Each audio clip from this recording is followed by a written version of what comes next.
네, 여러분 이어달리기 해보셨죠? 학교 다니실 때. 물론 이제 몇몇 특출나게 이렇게 좀 실력이 있는 사람들만 운동회 때는 뽑히지만 보통 체육 시간에 너나 나나 하기도 하잖아요. 저는 굉장히 달리기 못하는데 저는 이 계주를요 교회 와서 처음 와봤어요. 서린교회 와가지고 이 광주노예 체육 대회를 하는데 선수로 나갈 사람이 없어요. 저 떠올려가지고 나가가지고 다리에 쥐나게 아무튼 뛰었던 기억이 나요. 근데 이어달리기를 하다 보면 여러분 이 바톤이 있잖아요. 지금 꼭 이렇게 생겼는데 바톤 터치를 잘 해야 돼요. 그렇죠? 정확하게 전달해줘야 될 사람을 분명히 알고 또한 내가 달리는 이 주자는 다음 주자는 그 전 사람에게 정확한 내가 이어받아야 할 바톤을 받아야 돼요. 남의 거 받아가지고는 되지 않죠. 그렇죠? 네. 근데 오늘 말씀을 보면서 그런 생각이 들었어요. 하나님의 영이 오뎃의 아들 아사랴에게 임하였다라고 그랬어요. 하나님의 영이 오뎃의 아들 아사랴 선지자에게 임했습니다. 그리고 그 이후에 이 아사랴는 하나님의 영이 임하셔서 나에게 말씀해 주시는 것을 가지고 그냥 본인이 하나님께서 나에게 말씀해 주셨구나 이런 뜻이 있겠구나라고만 간직하지 않고요.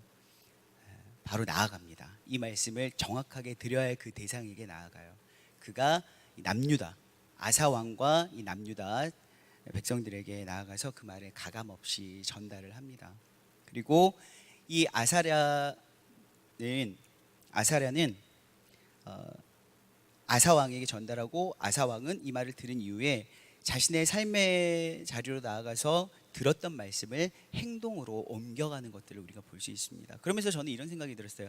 성령이 나에게 임하시는 이유가 그냥 내가 어떤 신비적인 능력을 경험하고 어떤 나에게 엄청난 권능으로 말미암아 은사가 체험되는 것이 아니라 하나님의 영이 나에게 임했다라는 것은 바로 이런 마치 이어달리기의 모습처럼 오늘 성경 본문에서 아사랴에게 하나님의 영이 임해서 하나님의 말씀을 통한 하나님의 뜻을 전달하여 주었을 때 이 아사랴는 그냥 본인이 지식적으로만 알고 하나의 경험으로 내가 영적인 체험을 했다라는 것으로 끝나지 않고 아사 왕에게 전달하고 베냐민 지파와 이 유다 지파로 구성된 남유다 백성들에게 그가 선포했던 것처럼 하나님의 영이 나에게 임하신 것은 하나님의 뜻, 하나님의 말씀을 전하라고 나에게 임하시는구나라는 생각이 들었습니다. 사랑하는 여러분, 여러분들은 교회로 모였습니다. 교회로 모이신 여러분들은 하나님을 모르는 사람이 아닙니다. 그렇죠? 하나님을 아는 분들이고 하나님 앞에 나와서 여러분들이 예배하고 말씀을 듣고자 하시는 분들이에요. 곧 하나님의 말씀은요, 하나님을 전혀 모르는 사람들에게만 전해진 것이 결코 아닙니다. 하나님의 역사는 하나님을 전혀 모르는 사람들에게 필요한 것이 아닙니다. 물론 그들에게도 필요하지만 하나님의 말씀은 성경을 여러분 창세기부터 요한계시록을 쭉 관통해 보면은요, 복음이 전해졌던 그곳에 하나님의 말씀이 다시 한번 선포되어지더라고요. 로마서, 고린도전서 쭉 보면은 교회들에게 전해졌습니다. 오늘 교회를 찾아오셔서 하나님의 말씀을 듣고자 하는 여러분들 가운데 하나님의 영이 임하셔서 여러분들에게 말씀하시고 하나님의 뜻이 전달되어지는 역사가 일어나길 정말 소망합니다. 사도행전 1장 8절만 보더라도 그렇죠. 오직 성령이 너에게 임하시면 너희가 권능을 받고 그 다음 뭐예요? 예루살렘과 온 유대와 사마리아와 땅끝까지 이르러 내 증인이 되리라고 하셨어요. 복음서에서 예수님께서 성령을 소개한 이후에 우리는 성령을 기다렸습니다. 예수님의 제자들은 성령님을 기다렸어요. 예수님께서 말씀하신 그 성령의 역사가 너무나도 광대했기 때문에 그들은 어떤 마음으로 무엇이 올까, 성령님이 임하시면 나에게 어떤 역사가 일어날까 궁금했을 수도 있습니다.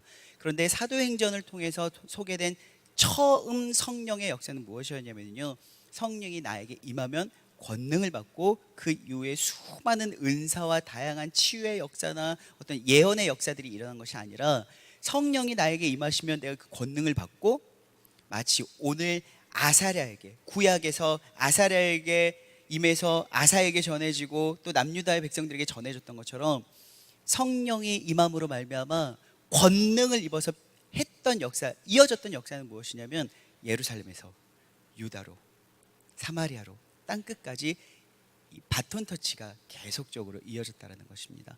하나님의 말씀과 뜻이 확장되어질 때 성령의 역사가 필요했던 것이죠. 하나님의 영. 여러분 오늘 이 시간 예배 가운데로 나오실 때 분명히 기대하시는 것들이 있었을 것입니다. 오늘 내 마음이 너무너무 심란해, 힘들어, 위로받고 싶어. 하나님께 나에게 이렇게 정확하게 나에게 필요한 어떤 말씀을 주셨으면 좋겠어. 아니 내가 오늘 기도 열심히 할 텐데 하나님께서 내 안에 방언을 허락해 주셨으면 좋겠고, 내 친구나 내 가족이 너무너무나 아픈데 내가 오늘 기도할 때 하나님의 권능의 은사가 나에게 입혀져서 내가 그를 위해서 기도할 때 치유가 일어났으면 좋겠어 라고 여러분들 기대하실 수도 있어요. 그 기대가 여러분 잘못되었다는 거 절대 아니고요. 그 기대를 여러분 마음에 품고 오늘 뜨겁게 기도하셨으면 좋겠어요.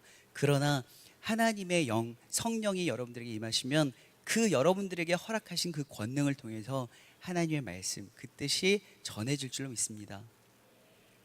오늘 아사랴를 통해서 아사 왕에게 전해졌던 하나님의 말씀, 그리고 그 말씀 속에 있었던 하나님의 뜻은 무엇이었냐면요, 역대하 15장 2절입니다. 한번 보실까요? 역대하 15장 2절. 네, 시작.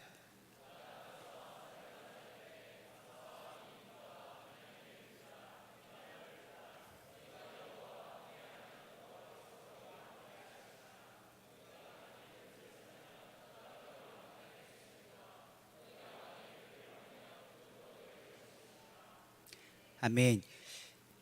여호와와 함께하면 그분이 우리와 함께 하실 거라는 거예요.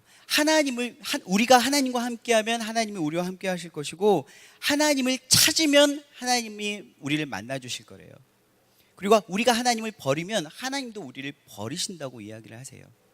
근데 무슨 말일까? 하나님이 마치 내 친구처럼, 내 연인처럼 내가 찾으면 내 앞에 여기 있다 하고 나타나시는 분도 아니고, 하나님을 마치 쓰레기통에 마치 휴지를 버리듯이 내가 하나님 버릴래 한다고 해서 버려지는 분도 아닌 것을 우리는 너무나 잘 알고 있는데, 사랑하는 연인과 다툰 다음에 도저히 맞지 않아서 너 나랑 헤어져 끝 한 다음에 서로 갈 길을 가서 볼 수 없는 것처럼, 어떤 하나님은 그런 분이 아닌데 마치 그런 분처럼 오늘 성경에는 소개를 하고 있어요.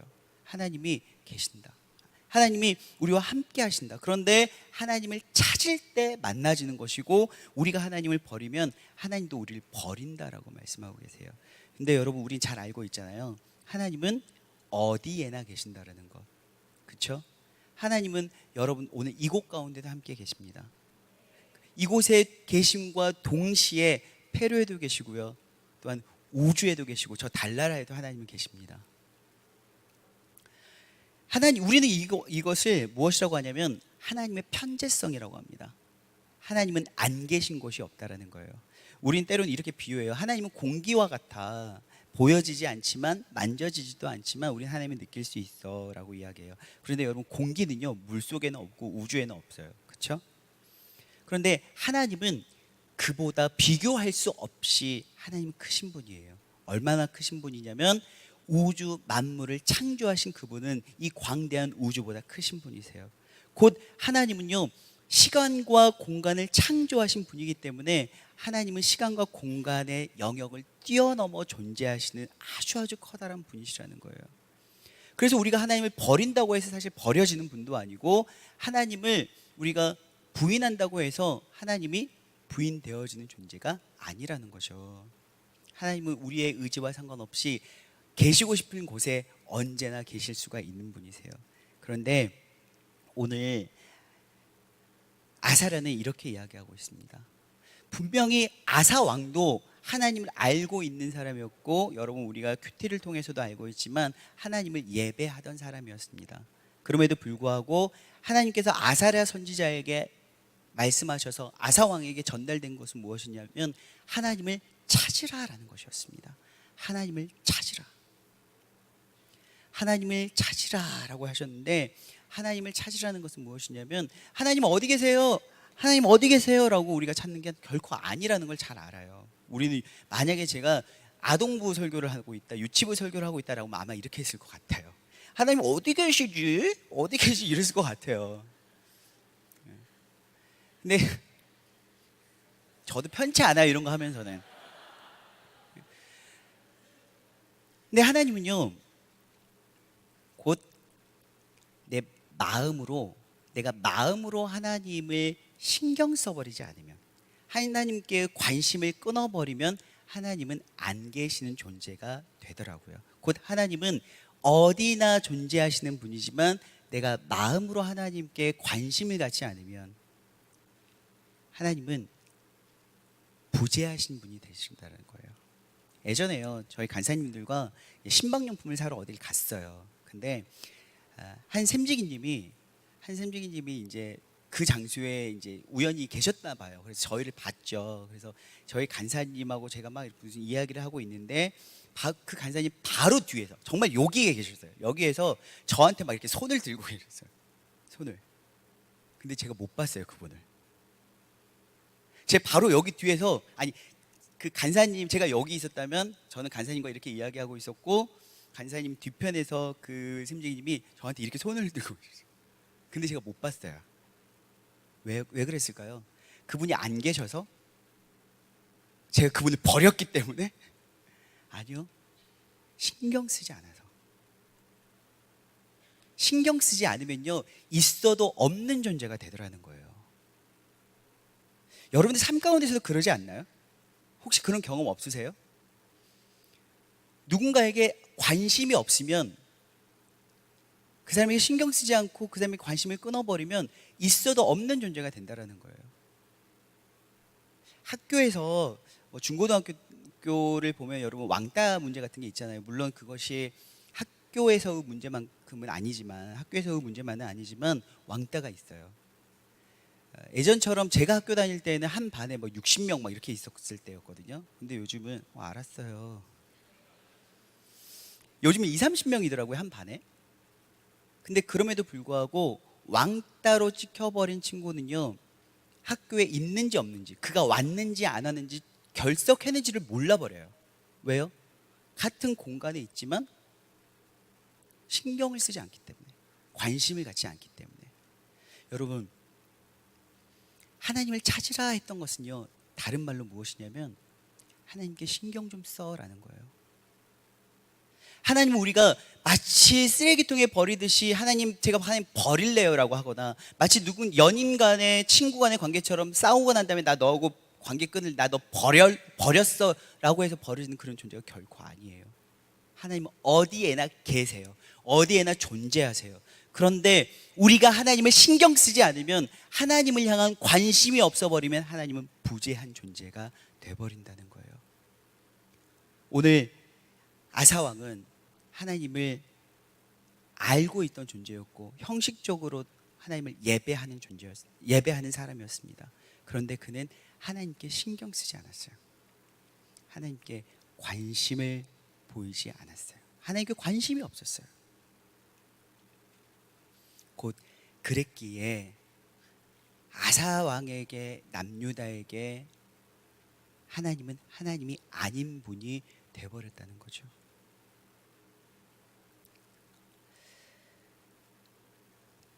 찾으라. 이 찾으라라는 말을 원어로 보면은요, 어떤 뜻이 있냐면 예배하다라는 뜻이 있어요. 굉장히 좀 우리가 보기에는, 우리나라 말로는 굉장히 다른 말이잖아요. 찾다라는 것과 예배하다라는 것. 그런데 원어적으로 보면 찾으라라는 것은 예배하라는 거예요. 아사왕은 분명히 말씀드렸던 것처럼 형식적으로 하나님 앞에 예배하는 사람이었습니다. 그러나 하나님께 온전히 예배하는 사람이 아니었다는 거죠. 하나님은 그에게 예배하길 원하세요. 예배. 여러분, 예배라는 말을 영어로 worship이라고 하잖아요. worship. 이 worship이라는 말은 worth라는 가치라는 뜻에서 파생됐다고 제가 여러 번 말씀드렸던 것 같아요. 하나님을 예배한다는 것은 하나님이 내 인생 가운데 나의 삶의 최고의 가치 되십니다라는 거죠. 하나님이 내 삶의 최고의 가치임을 내가 인정하고 하나님을 예배하는 것입니다. 그런데 그 하나님 이외에 다른 내게 가치 있는 것들이 생겨버리면요, 우리는 그것들도 겸하여 예배하게 됩니다. 오늘 하나님의 말씀을 아사랴를 통해서 하나님의 말씀을 들은 이 아사 왕은요, 삶으로, 행동으로 옮겨갑니다. 그리고 또한 15장 12절에 이렇게 이야기하고 있습니다. 15장 12절입니다. 시작.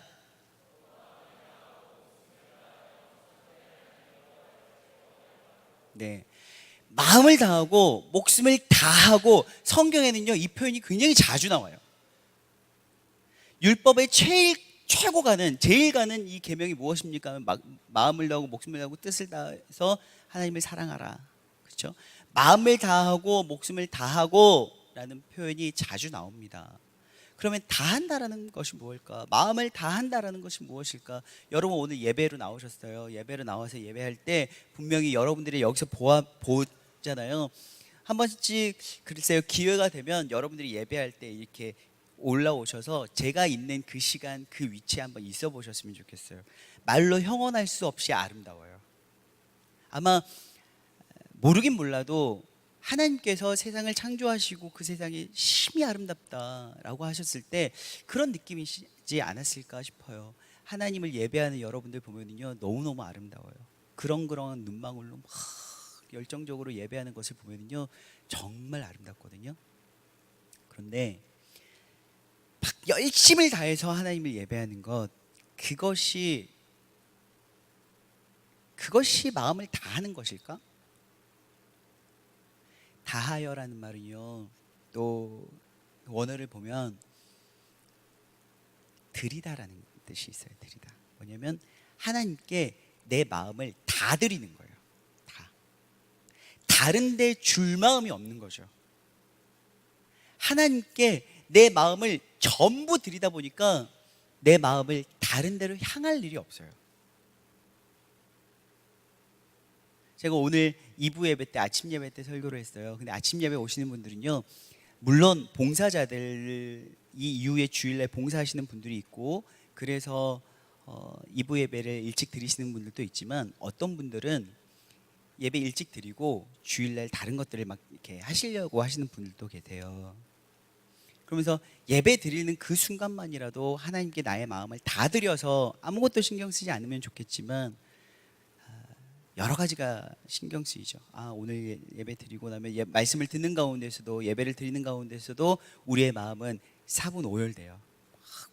여러 가지 생각이 들죠. 오늘 끝나고 어디 가야 되는데 어디 가지? 뭐 사지? 뭐 보지? 기타 등등 너무나도 많은 생각들이 든다는 거죠. 이건 하나의 예이고요.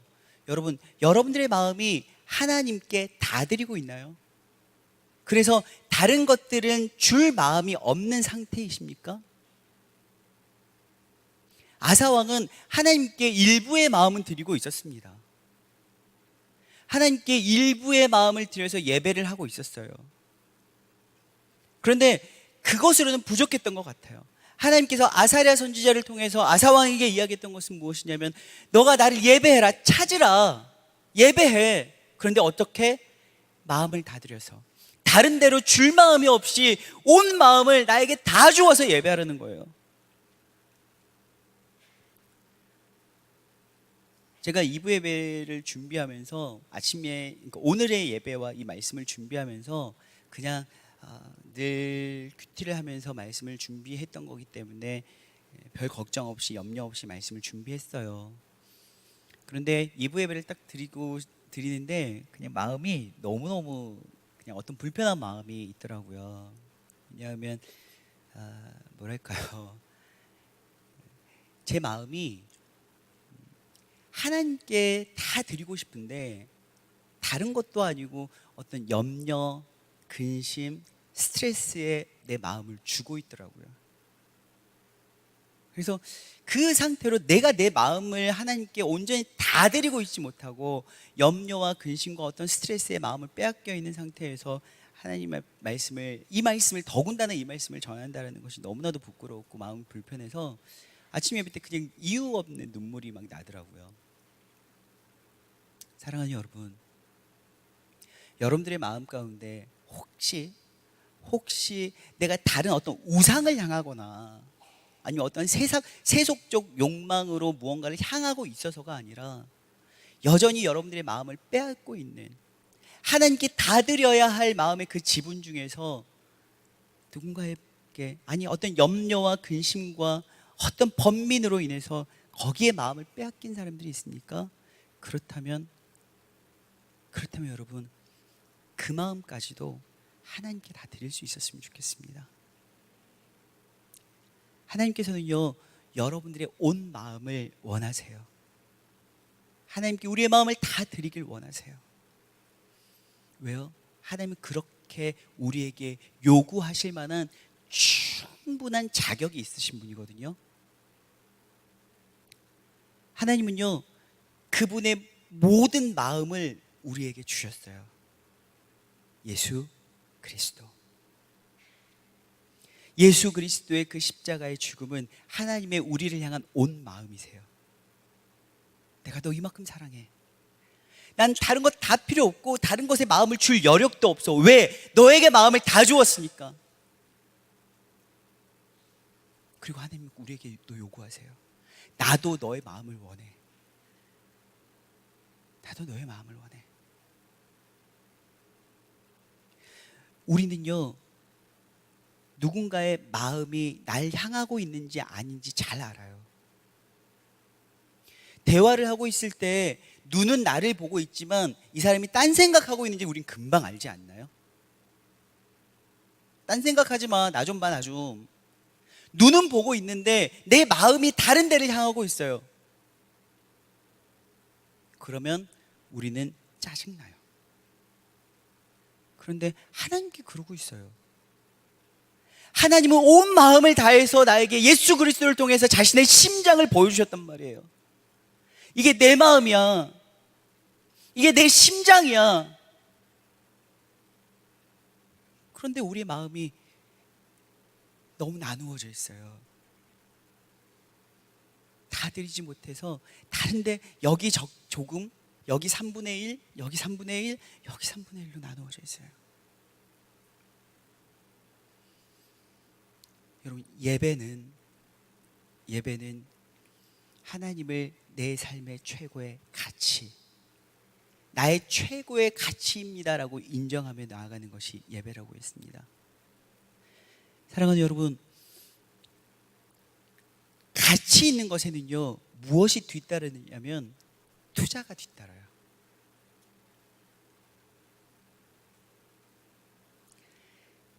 저 땅이 가치 있어 보여. 그러면 우리는 투자를 합니다. 그렇죠? 감추인 보화의 비유도 있잖아요. 그 땅이 분명히 가치 있는 것이라면 집 팔고 땅 팔고 냉장고 팔아. 우린 그 땅을 소유해요. 왜요? 가치 있으니까. 가치가 있다면 투자해요. 내가 사랑하는 대상이 내 삶의 나의 동반자로서, 평생을 나와 함께할 동반자로서 가치가 있다면 우리는 그 사람에게 무언가를, 물질을, 시간을 들임에 주저하지 않아요. 아깝지 않아요. 뭐 펀드나 이런 건 아닐지라도 사람이 가치 있으면 그 사람에게 내가 무언가를 쓰는데 주저하지 않아요. 그런데요, 이 사람이 내게 전혀 가치가 없다라고 한다면요, 몇천 원짜리 커피도 아깝더라고요. 하나님이 우리의 최고의 가치 되십니다. 그렇다면 우리는 하나님께 투자할 수 있어야 됩니다. 그런데 여러분, 오해하시면 안 돼요. 하나님께 투자를 한다라는 것은 하나님이 내게 무언가를 주실 수 있는 분이기 때문에 투자할 만한 가치가 있어라는 게 아니에요. 7절 한번 보실까요? 7절.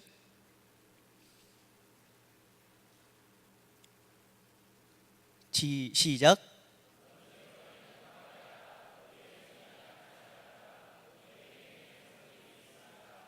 아멘.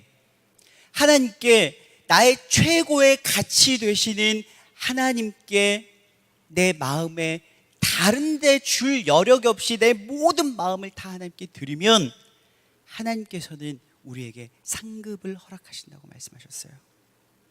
굉장히 듣기 좋아요. 감사해요. 하나님께 내가 모든 것들을 다 드리면, 최고의 가치 되신 하나님께 내 삶과 시간과 물질을 들여서 투자하면 하나님께서 내게 상급을 주신다.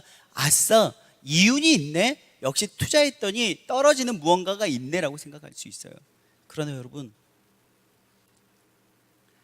하나님께 무언가를 드렸더니 내게 허락해 주시는 그 무언가가 여러분, 그게 복이 아닙니다. 그게 상급이 아니에요. 우리는 무언가를 잘못 알고 있더라고요. 예수를 믿으면 복 받는다라는 말 많이 하세요. 특히 어른들은 예수를 믿으면 복 받는다. 근데 무슨 예수를 믿으면 복 받는다라는 말 자체가 저는 조금 잘못됐어요. 왜요? 예수 자체가 복인데 무슨 예수 이외에 어떤 복이 필요합니까? 예수가 복이에요, 우리에게. 예수 그리스도가 내 삶의 최고의 복이에요. 하나님이 그 이외에 내게 주시는 것들은 주셔도 감사하고 안 주셔도 감사하는 거죠. 하나님의 심장을 내가 받았는데 그것보다 더 값진 것이 무엇입니까? 예수 그리스도가 내 삶의 최고의 복인 줄 믿으시는 여러분들 되길 원합니다. 나아가 하나님을 믿는다. 하나님이 주시는 그 상급은 다른 게 아니에요. 내가 하나님께 시간과 물질과 내 모든 인생을 하나님께 투자했더니 하나님 자체가 내게 상급으로 오셨습니다. 예수 그리스도십니다. 하나님은 우리의 복 자체이십니다. 하나님의 상급은 우리에게 예수 그리스도십니다. 여러분,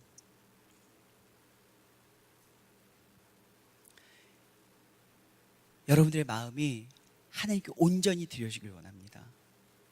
다른 데로 나누어 줄 여분이 없이 하나님께 한번 드려보길 원합니다. 하나님은 여러분들의 마음을 원하십니다. 마가복음 14장 3절입니다. 시작.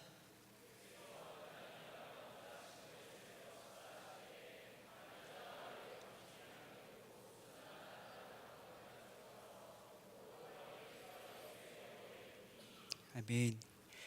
향유 옥합을 깨뜨렸던 순전한 나드 한 근을 깨뜨렸던 여인. 사실 별로 우리의 생각에는요 가치 있게 사용된 것 같지 않아요. 그런데 하나님은요 그걸 너가 아주 훌륭한 일을 했구나, 최고의 가치 있는 일을 했구나라고 말씀하셨어요. 그 여인은요 자신의 평생 동안 벌어서 모았던 그 향유 옥합을 하나님 앞에 깨뜨려 다 드렸습니다. 여러분, 그때 주님께서 받으셨던 것이 향유였을까요? 그 옥합이었을까요? 아니요. 이걸 드려야 해, 말아야 해, 조금 드려야 돼, 다 드려야 돼, 3분의 2 드려야 돼, 아니면 3분의 1을 드려야 돼, 아니면 전부 드려야 돼, 기타 등등 다른 데 마음을 빼앗길 틈도 없이 자신의 모든 마음을 하나님 앞에 드리기를 주저하지 않았던 그 여인의 마음을 주님은 받으셨다는 거예요. 여러분,